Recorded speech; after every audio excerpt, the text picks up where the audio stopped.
Okay, 1, 2, 3, go! Sa video na to, tuturuan ko kayo kung paano palakihin ang inyong YouTube channel at kung paano padamihin ang inyong mga subscribers. In fact, ito yung mga steps na ginamit ko para palakihin yung aking YouTube channel na Katawa Family. Okay, noon meron lang itong 0 subscribers and 0 views, pero ngayon meron na itong 200,000 plus subscribers and 7 million views. What's up sa inyo? Ako nga pala si Deether and meron akong multiple YouTube channels. And sa video na to, ipapakita ko sa inyo Here we go. 7 million views. What's up sa inyo? Ako nga pala si Deether and meron akong multiple YouTube channels. And sa video na to, ipapakita ko sa inyo step by step kung paano ko pinalaki yung aking mga YouTube channels. Especially itong Katawa Family. Meron din akong ipapakita sa inyo mga examples para maintindihan nyo talaga na mabuti. So, panoorin nyo ang buong video. Before anything else, kung gusto mo ng libreng promotion at ma-shoutout yung channel mo next video, gawin mo lang ito. First, i-like mo tong video na to and then sagutin mo tong tanong na ito. Okay, so noong sinimulan ko yung Katawa Family na YouTube channel, itong channel na ito mismo, nag-struggle talaga ako. Even though palagi ako nag-a-upload ng content sa channel na ito noon, di pa rin ako nakakuha ng views. Do you hate recording or having to order voiceovers? How cool would it be to be able to just enter your text and get a perfect sounding voiceover created? And nakaka-frustrate talaga yon. So i-fast forward natin, today, yung mga channel ko or yung channel ko na Katawa Family is nakakakuha na ng maraming views araw-araw. And yung subscribers ko, tumaas na rin na halos nagkakaroon ako ng 1,000 subscribers every month or every 2 weeks. At ang sikreto ko, tinesting ko lahat ng mga tips. At yun, nagresulta naman siya ng maganda. So ipapakita ko sa inyo ngayon kung ano ba yung mga tips or advice na gumagana talaga at yung mga hindi nyo dapat gawin. So noon, nag-research talaga ako kung paano palakihin yung YouTube channel. Nagbasa ako ng mga content sa internet, nanood ako ng mga YouTube video, and now, yung mga tips na ibibigay ko sa inyo is yung subok ko na talaga and yung nag-work talaga. Simulan na natin sa tip number 1. Gumawa ka ng magandang channel page or make a pro channel page. So, nung una talaga, sobrang pangit ng aking channel page at hindi ko ito pinagtutuunan ng pansin. Kaya, noon, hindi ako nakakuha ng maraming subscribers. Pero ngayon, pinago ko na, pinaganda ko na yung channel page ng Katawa Family na YouTube channel and sobrang dami kong na-convert from viewers to subscribers. So, napaka-effective talaga ng step 1 natin ngayon wherein papagandahin mo yung channel page mo. So, kapag meron kang magandang channel page, napakalaki talaga ng chance na magkakaroon ka rin ng maraming subscribers or mako-convert mo yung mga viewers mo into subscribers.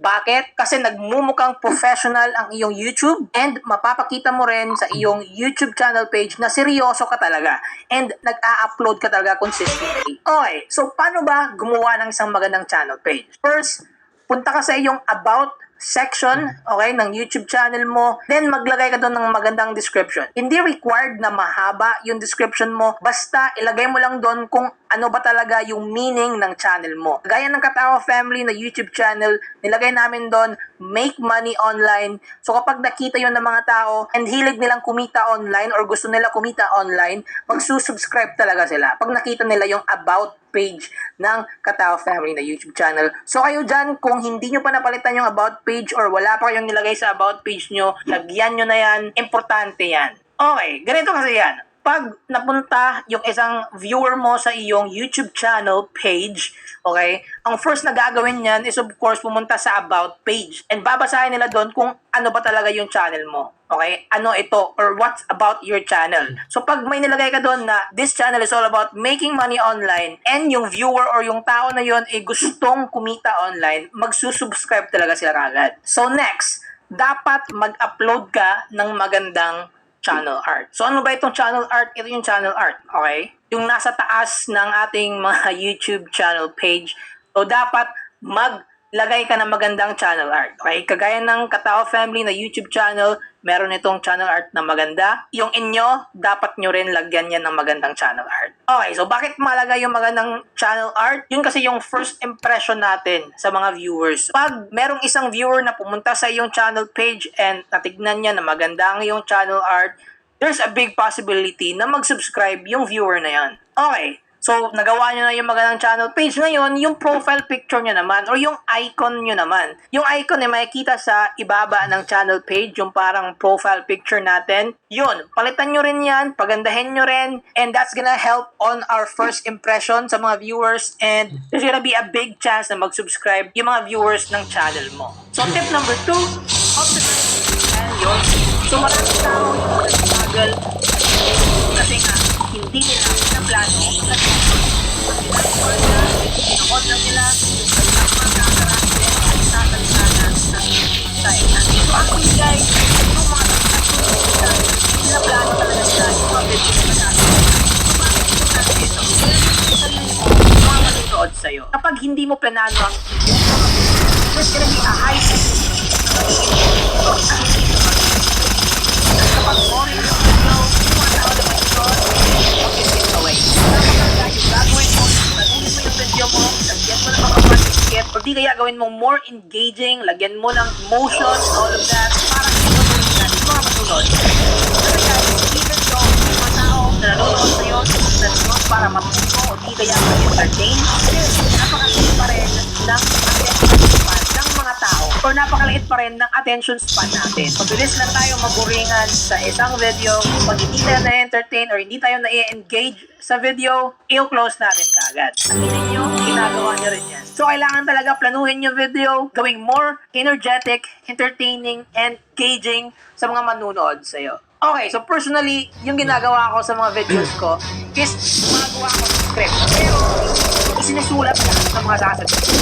Kung hindi, maglalagay lang ako na parang bullet point. For example, itong topic, tapos yung sasabihin ko, ito yung topic, and then pagsasabihin ko, parang bullet point lang. Hindi mo kailangan isulat lahat ng mga role, magbuka ka ng mga role, or magbuka ka ng mga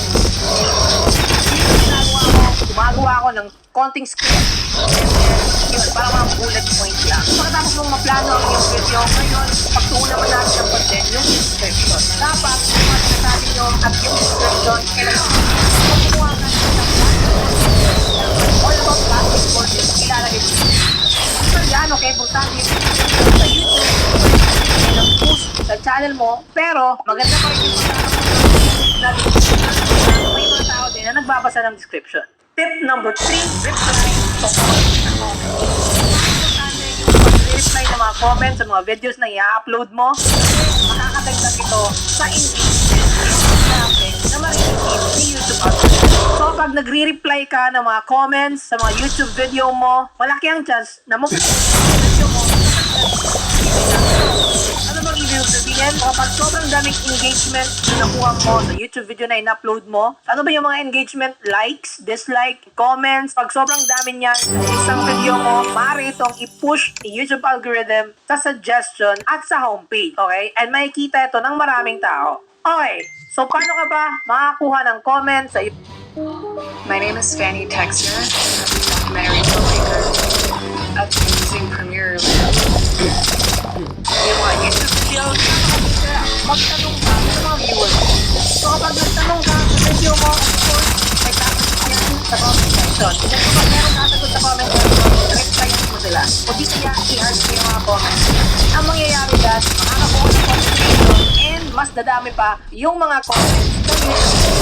Ang mangyayari yun, kaya nang ginagawa kanina, mag-rank up ang mga video, mag-una, suggestion, and topic. Okay, kung hindi ka comment, pakita like and dislike. Pakita yung mga subscribers nyo na mag-like sa video.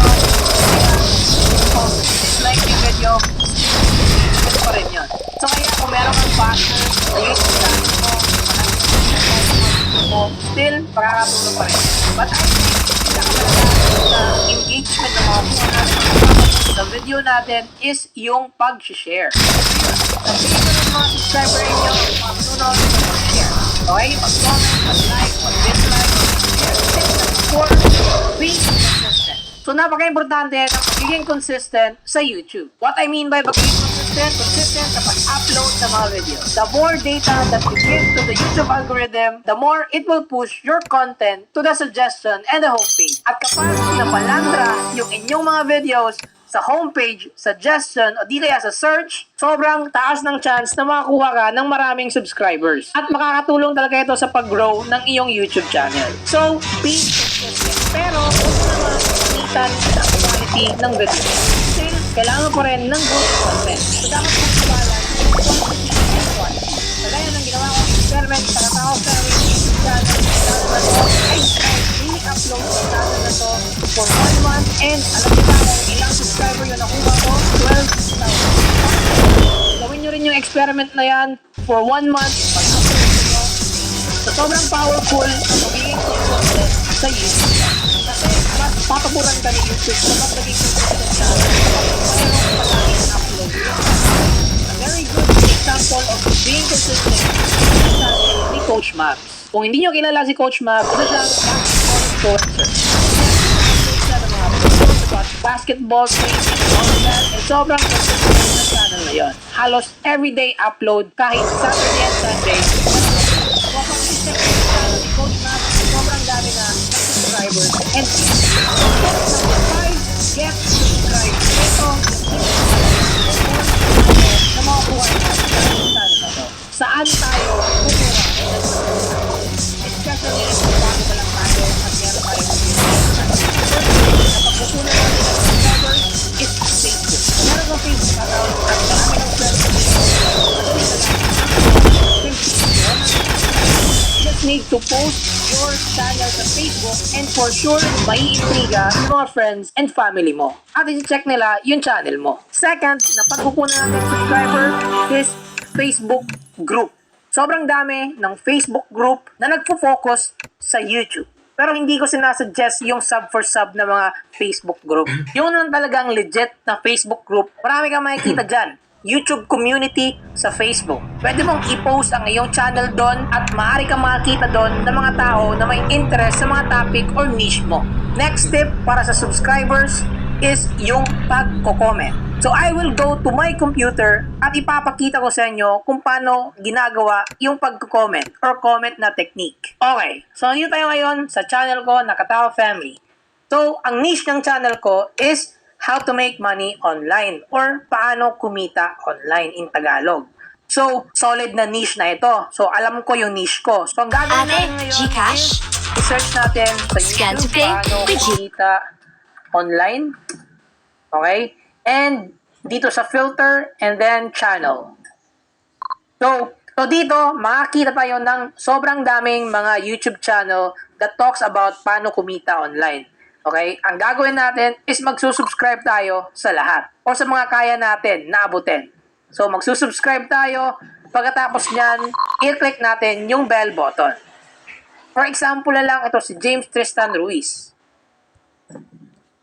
So, kapag nag-upload ng bagong video si James Tristan Ruiz, ang gagawin mo is magko-comment ka kaagad. So, nandito tayo ngayon sa comment section. Ang gagawin mo is papanoorin muna yung video, tapos magko-comment ka. So, ngayong comment mo dyan, sasabihin mo na gumagawa ka rin ng same content ni James Tristan Ruiz, paano kumita online. Tapos sasabihin mo sa comment, kung interesado kayo, i-check nyo rin yung channel ko. And kapag ginawa nyo yan sa 20 or 30 na YouTube channels, for sure, makakuha kayo ng mga subscribers. And guys, yung mga makukuha mo na subscribers from all of these channels ay napaka-legit. Kasi, panonoorin talaga nila yung mga videos mo. Yun yung ginawa ko sa aking Katao Family na YouTube channel, sa channel na ito, nung 0 subscriber pa ako. And sobrang solid talaga ng commenting technique. Ito yung dahilan kung bakit nagka 1,000 subscriber ako sa YouTube at tapos ako yung monetization requirement. Sa mga videos na i-upload mo, sabihan mo yung mga viewers mo na mag-subscribe sa channel mo. Nakakatulong talaga yan. Okay guys, so ito yung mga nag-participate sa last video natin. I-check nyo yung mga channel nila. Ilalagay ko yung mga links sa description. So shoutout kay Noy Finance Vlog. I-check nyo yung channel niya. Check nyo rin yung channel ni Fafa Jimbo. Check nyo yung channel ni Dali Mangaba. Check nyo rin yung channel ni Lensky Lay. Check nyo rin yung channel ni Romark #15 channel. At i-check nyo yung channel ni Katrina Amazing Art. Lalagay ko yung links sa description. You can check them out. So guys, kung gusto nyo ma-promote yung channel nyo or di kaya ma-shoutout sa next video natin, sagutin nyo lang yung tanong na pinakita ko kanina. And guys, kung gusto nyo bang matuto about YouTube at kumita sa YouTube, meron akong ginawang playlist. Ito yung playlist na yon. Just click it and panoorin yung mga videos na yan. Oh no, bagal with the fudge. Okay, here we go again. Natin, sagutin nyo lang yung tanong na pinakita ko kanina. And guys, kung gusto nyo bang matuto about YouTube at kumita sa YouTube, meron akong ginawang playlist. Ito yung playlist na yon. Just click it and panoorin yung mga videos na yan. Siguradong matututo kayo. Sobrang daming knowledge yung matutunan nyo dyan sa playlist na yan. So, i-click nyo na. That's it for this one, and I will see you the next video. Peace out! Okay, the next one, yay. I'm done now. Ooh, Napoleon Bonaparte. Okay, here we go. Hi guys, kamusta kayong lahat dyan? Siya nga pala guys, meron lang akong gustong i-share sa inyo. 7 mistake na ginagawa nating mga small YouTuber. Kung bakit hindi na-discover yung channel natin. Yeah. Fuck again. No. Okay, here we go. Yes guys, alam nyo guys, sa 2 years ko sa YouTube, masasabi kong may experience na ako kahit papano. Ngayon guys, ang experience ko na to guys, gusto kong i-share sa inyo. Alam ko guys, walang nagsisimula na tama kagad. Pero sa video na ito guys, itama na natin kagad yan kung ikaw ay magsisimula pa lang sa YouTube. O di kaya, nagsimula ka na. Una guys, masyado po tayo nagmamadali. Nakakala natin, mabilis tayong kikita sa pag-YouTube. Nakalaunan, humihinto na tayo sa pagbablog. Doon pa lang guys, wala ka ng pag-asa doon. Tumigil ka na sumuko ka na kaagad. Pangalawang mistake guys, tungkol lang sa sarili natin yung binablog natin.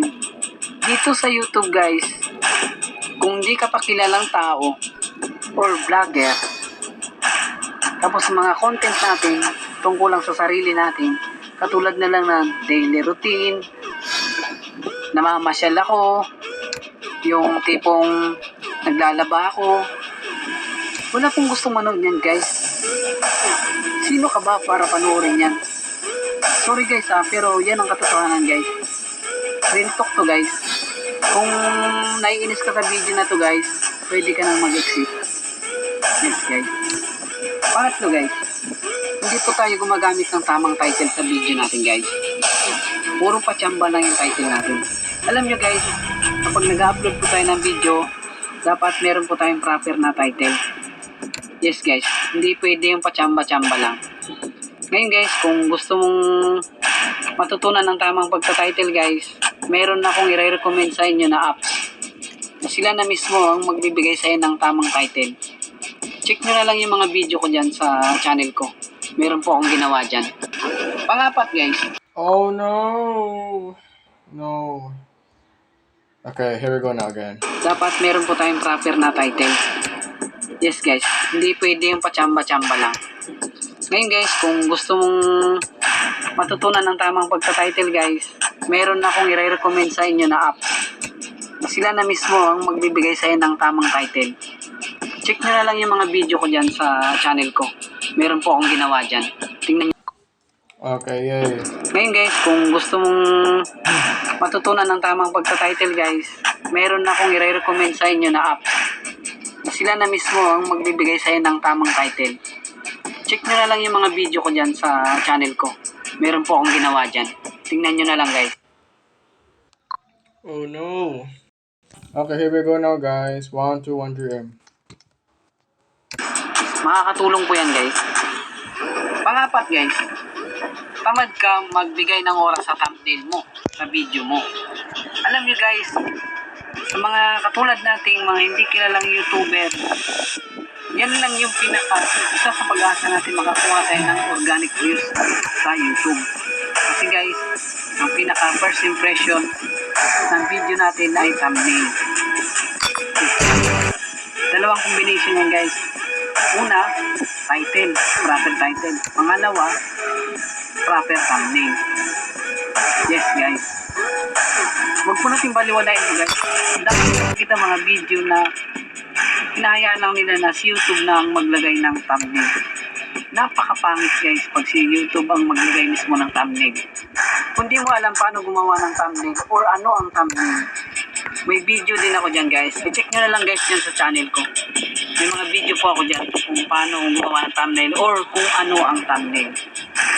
Panglima guys, masyadong mababaw yung tiwala mo sa sarili mo. Yung tipong pag dinadown ka ng mga tao sa paligid mo, pinanghihinaan ka na kagad ng loob. So, ang mangyayari, pag pinanghihinaan ka ng loob, magkukwit ka na rin sa pag-vlog. Kasi wala na eh, durog ka na eh, sa mga sinasabi ng mga tao. Guys, kung alam nyo naman na may matutunan ng viewers mo or entertaining ang video na ginagawa mo, magpatuloy ka. Yes guys, hindi po natin kailangan yung mga kaibigan talaga sa totoo lang guys. Hindi po natin yan sila talaga kailangan kung gusto ko mag-grow sa YouTube. Meron akong dalawang channel pang ginawa guys, bukod sa main ko. Ito yung pangatlong ginawa ko nga, itong pinapanood nyo na channel. Hindi ko sinishare sa Facebook ang mga video ginagawa ko. And wala rin ako sinabihan ng mga kamag-anak ko or kaibigan ko na may dalawa pa akong channel bukod sa main. Pero kung malaman kayo sa hindi, may views po siya. Yung dalawang channel ko. Tsaka may subscriber din. So, ibig sabihin guys, kung talagang gusto natin na ma-discover ang channel natin, kahit walang kaibigan guys, lalo na kung mga toxic lang din naman ang mga kaibigan, hindi rin, kamag-anak din, hindi rin kailangan talaga guys, sa totoo lang. Nag-grow ang channel ko guys, napatunayan ko yan guys, walang kamag-anak, walang kaibigan, kusa lang may nag-subscribe. Kasi ibig sabihin, may tao nagkaka-interest sa video mo. Panganim guys. Siya nga pala guys, bago nga pala tayo magpatuloy, bigyan mo naman sana ako ng isang like guys kung nagustuhan mo naman ang video na ito. Tsaka kung gusto mo pa mag-upload pa ako ng mga makabuluhang video tungkol sa YouTube, inaanyayahan ko kayo mag-subscribe. So ayun guys, magpatuloy na tayo. Salamat. Panganim guys, huwag mong ikukumpara yung sarili mo sa mga ibang YouTuber na maraming views yung content nila. Sa halip guys, focus mo yung isip mo sa paggawa ng content na alam mo na hinahanap ng mga tao sa YouTube. Yes guys. Katulad ng sabi ko kanina guys, para magustuhan ng tao yung video natin, mag-upload po tayo ng entertaining na video and may matutunan yung viewer sa video mo. So ayun guys, hindi ko na masabi yung pampito guys, kaya nanunuyo na yung lalamunan ko guys. Sa susunod na lang ulit. Ayun guys, maraming salamat. Okay, next. Woo! Okay, here we go now again. Here we go now again. Let's take this seriously. Bakit ganito daw Lazada daw? No, quit this. Let's quit this. No. Oh no. Fudge. Oh, dang it. Okay, here we go now.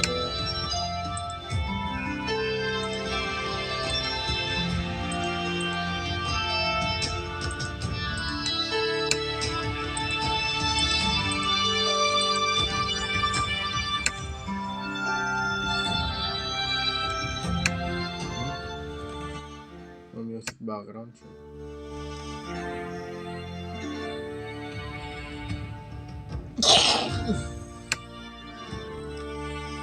Oh, I don't have the energy. If you don't know how to make chords, this is it. Congratulations. The chords are already made for you. We can drag one of these corporate...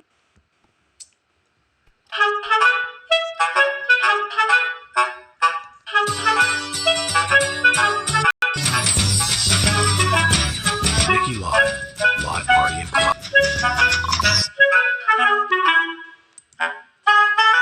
This is a 200...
I'm Kayla, and I'm one of the AI voices.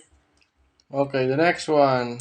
Believe it or not, but it's been almost 3 years that I've started producing music. And while I did a lot of the right thing to get me where I am today, there are a lot of things I didn't do correctly and had to figure out on my own. So this is the video that I wish I would have seen before starting my journey and how I would go about learning music production if I could start over again. AKA why I would never choose FL Studio as my first DAW. This video is sponsored by DistroKid, but more on them later. So I broke down this video in 4 parts. The DAW trap, the exercises to progress, my recommended resources to use, and the winning new producer mindset.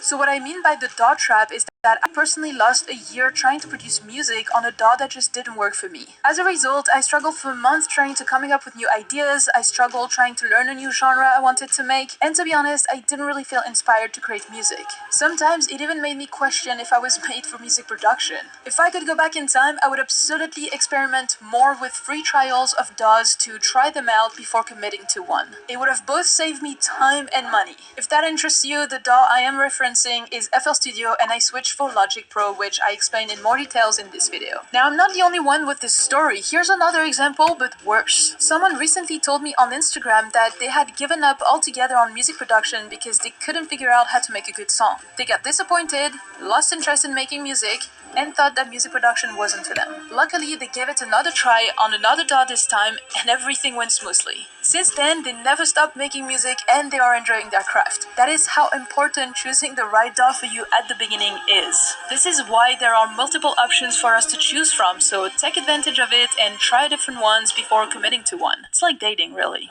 In terms of exercises, what to do, what to learn, here's what I recommend. Number 1, do not skip music theory. It is so much more important than you think. You cannot make an emotional song if you don't know which chord progressions, key, or note achieve that results the best. I personally spent 1 month going over Tone Jim's Basics of Music Theory course before I even started producing music, but to be honest, it's not enough and I would spend more time on it, or at least continue learning about it on the side of music production. Music theory will help you take your songwriting skills to the next level, you will produce songs with more intention, therefore they will connect and grab your listeners more, and you will be able to put more storytelling into your tracks. As an example, just a few weeks ago, an intermediate music producer just messaged me on Instagram telling me that she was going to stop producing for a little bit to go back to the basics.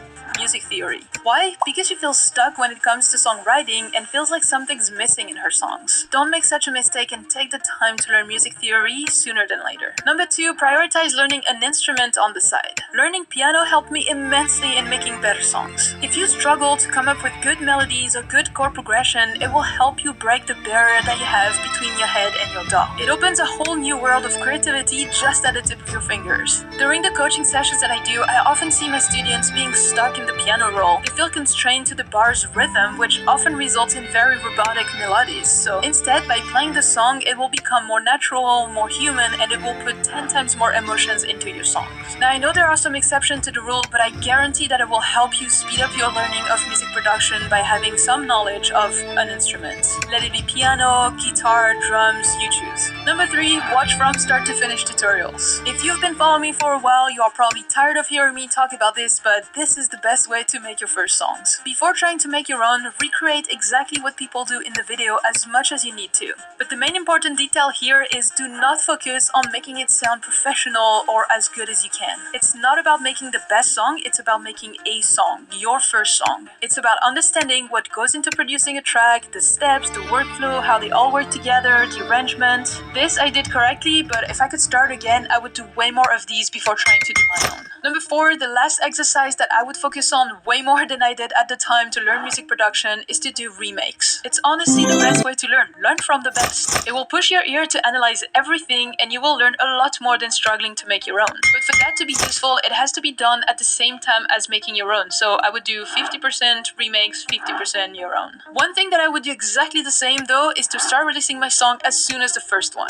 Doing so helps you connect with your audience, it takes them on the journey with you and they can see your evolution. These days, we're moving towards a community building. People want authenticity. And to release my songs independently Personally, I've been using DistroKid since day one. DistroKid is the music distributor that allowed me to distribute my songs to all streaming platforms like Spotify, Tired of the Apple same Music, old Valentine's Tidal, gifts? Deezer, Beatport, and many more. The reason I chose this one is because their subscription model allows for unlimited uploads. You don't have to pay every time you want to release a new song, which is making it the cheapest option if you release more than 3 songs per year. The upload process is very simple, they guide you through it, it helps you generate promotional content for your song, including a pre-save page, and I honestly never had any issues with it. In order to be able to choose the release date, you do need to be on the Musician Plus plan, which is the one I took, but don't worry, I got you. You can get 7% off your first year by using the link in the description. Now, in terms of resources, the internet is filled with educational content, which sometimes results in us feeling lost and not really know where to go. To make it simple for you, I highly recommend paid online courses. I know it's probably not what you want to hear, but I have to be honest, and they're paid for a reason. It's because they're great and they work. They are such a time saver. One thing I did correctly was to start instantly with a masterclass. I took the one from Studio with Kaigo and documented everything if you want to check it out, but this class gave me a 6-month worth of progress in just 30 days. They made me so productive by having deadlines and projects to hand off, plus it motivates you as you are with other people going through the same program, sharing your progress in songs. Now this one is just an example and what I did, but I highly recommend courses that have a private community and projects to hand off,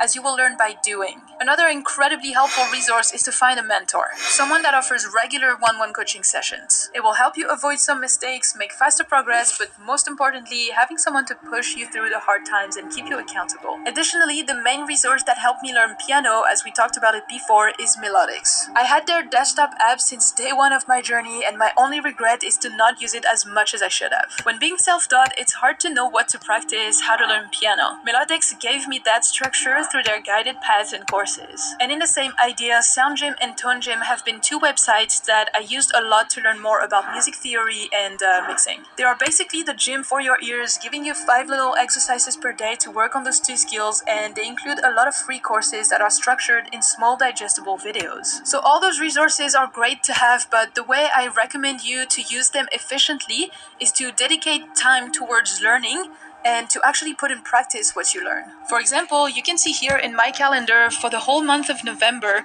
I had time in the morning before work to watch a couple videos from the free music theory course on Tone Gym. Alright, now the last part, and in my opinion, the most important is having the correct mindset. I can probably turn a very diverse mindset, but it is truly what will make the difference between someone that will succeed at having the correct mindset from the beginning or learning music production takes time, and to be okay. It will not be the next market extra in the next 5 months. It's just not realistic. Try to reset or manage your expectations so you don't get disappointed. I see many new producers trying to focus on making the best sound ever or trying to focus on giving the best professional mix, whereas they haven't even made one song yet. At first, you should focus on the composition stage of producing music rather than how it sounds. The quality will be something that you take care of later down the road. Speaking about time, at first it is going to require a lot more effort the time you get past the first hurdles of learning music production. It will get easier over time, but the regrets long periods. Look at this concept in sound effect by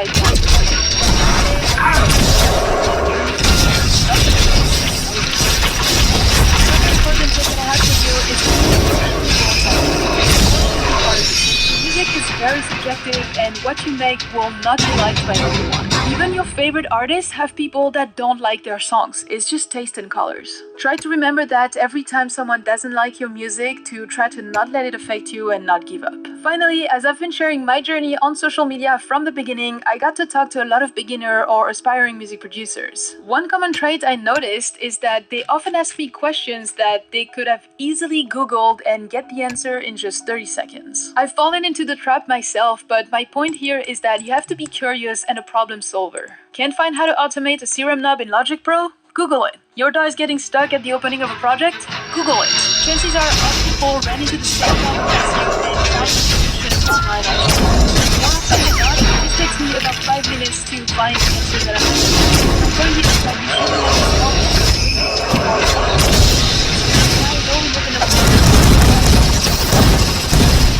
why I made this video here where I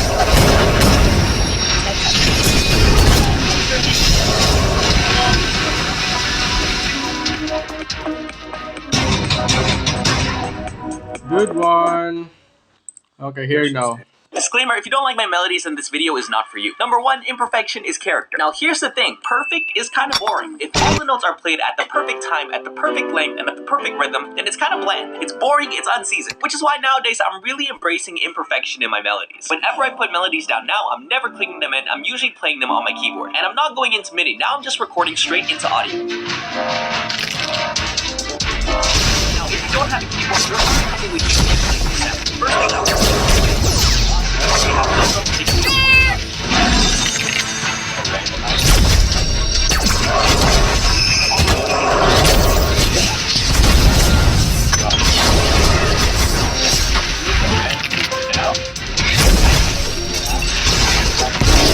Creating imperfection is actually really easy to do. It's looking at because that's what really makes the melody is so unreal. For example, here I am. Are so many rules. Strings, and the timing is a little bit off, but little details like this cannot be easily replicated on a VST. And if I ever do make a really bad mistake, I can always fix the audio later. Number 2, make melodies with a purpose. In my opinion, there are some melodies that lack intention. For example, I can a melody that holds transport rhythm, be confident and not just classic. There's no meaning that it's melody lack.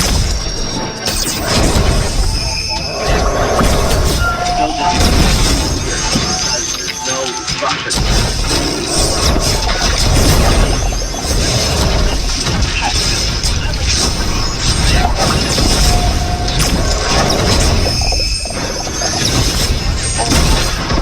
Or even with a song you enjoy, but it's always something is gonna keep you coming out. Next, you need to have a bit of repetition. Once you have that catchy idea, repeat it and make some variations. So you can see in this vocal melody I have, it's pretty repetitive. There is a bit of variation, but you can see the overall shape and rhythm are very similar to each other. If you have vocals to your melody, another way to make it more purposeful is to add lyrics to it. Because what's more intentional? A strongly written phrase, or just random static, skibidi-bop, skibidi-boop-bop, bop. Another way to create with intention is to use harmony. Because you're basically saying, I like this melody so much, I'm gonna build around it. Instead of having another melody that fights against you, you now have something that supports it. If you do this,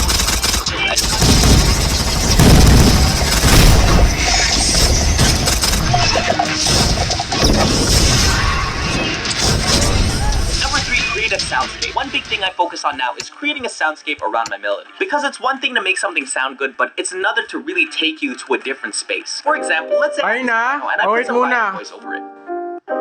Wait muna, ito na. What does this ambience mean? It means it's Nalaro played on kasi vinyl ako eh, record, wait. and it's probably old. Wait. Let's do it again. Let's say I put this restaurant ambience over. Last game. Like, thinking this guy is playing like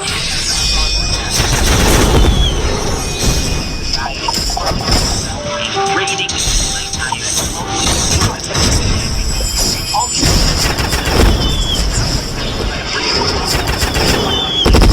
sung in the bathroom. Obviously me singing into a mic in an we really have to Yes. have the mic around here. Thank you. But I'm gonna record around here. Okay, here we go now, guys. Okay, I'm done now. I'm done gaming. Let's get our lyrics, record vocals once Okay. again around the same And distance.